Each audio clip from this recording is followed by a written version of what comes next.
Ça va. Bonjour. Je lisais ce matin dans Le Point un article sur la recherche scientifique qui m'a intéressé et qui montre les efforts des scientifiques euh, pour rendre un objet invisible. Alors ça peut être intéressant de différentes manières. euh, dans le domaine scientifique, dans le domaine industriel, comme dans beaucoup de domaines finalement. Euh, et on comprend bien que cette recherche se fasse. Et alors, j'ai lu avec intérêt qu'il y avait un travail fait sur les nanoéléments. Vous savez, le nanomètre, c'est 10 puissance moins 9 mètres. C'est vraiment du tout petit. Euh, c'est un 100 millième de cheveux environ. Et donc dans ces nanoéléments, on peut mettre des éléments qui font que, en utilisant la réfraction de la lumière, on va faire que la lumière va se réfléchir et non pas se réfracter, et quelque part faire comme avec un miroir, rendre un objet invisible en mettant dans ces nanoéléments des éléments qui permettent cette invisibilité.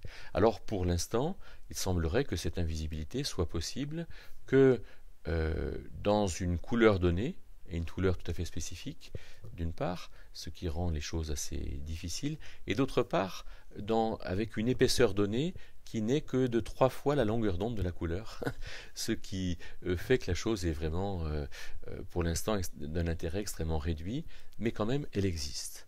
Alors la question que nous pouvons nous poser, c'est nous en tant que chrétiens, quel est l'intérêt ou le sens que nous pouvons donner à cette recherche scientifique et à bien d'autres recherches sur l'atome, sur l'eau, sur le médicament.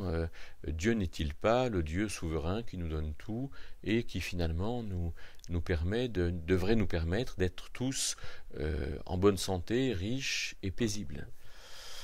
Alors il me semble que en Genèse 1, il y a ce que les théologiens appellent le mandat créationnel, c'est-à-dire que Dieu a arrangé cette terre atmosphérisée qui existait à mon sens depuis très très longtemps, mais elle était recouverte d'eau et en 6 jours, eh bien, il y a la terre qui est apparue, il y a l'atmosphère qui est apparue, il y a les végétaux, la vie animale et puis la vie humaine qui est apparue. Et Dieu dit à l'homme, euh, en Genèse 1,28, il dit fructifiez, multipliez, remplissez la terre, assujettissez-la et dominez.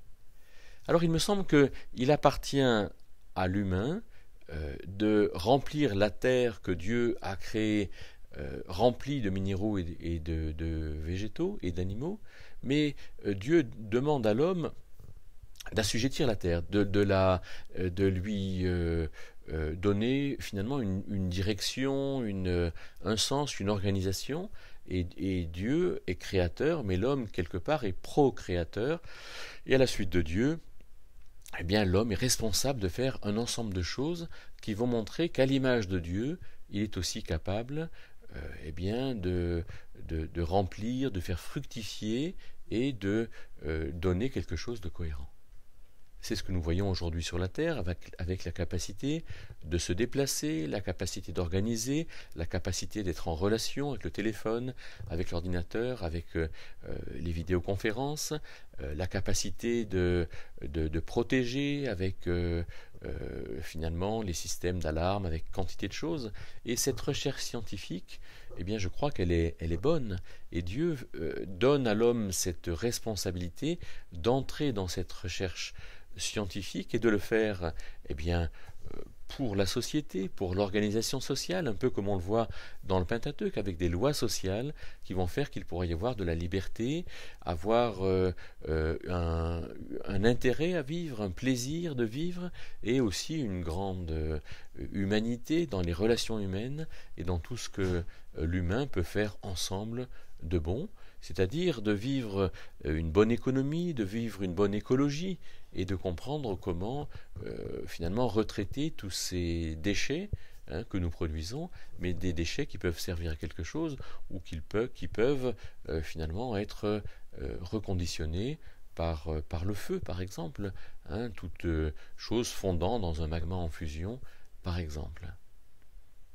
On peut se poser la question aussi de d'où viennent les grandes découvertes. Comment finalement Einstein a-t-il eu l'intuition de la relativité? Comment Thomas Edison a-t-il eu cette intuition de produire de la lumière avec un filament incandescence? Il a fait 6000 tentatives, mais il y en a eu une de bonne. Est-ce que Dieu n'est pas quelque part derrière les hommes en train de leur proposer de comprendre ces choses bonnes et ces choses qui font du bien, et non, comme on le voit dans ces jours-ci, l'utilisation des gaz toxiques? Alors, je voudrais peut-être dire aux personnes qui font des études scientifiques que moi, ayant fait un DocB, un doc de sciences naturelles, je crois que c'est bien d'être dans la recherche scientifique, c'est utile, c'est important, et donc que ces scientifiques que vous pouvez être fassent du travail, du bon travail, mais qu'on le fasse dans la crainte de Dieu et pour l'exercice de bonnes choses qui soient utiles aux hommes.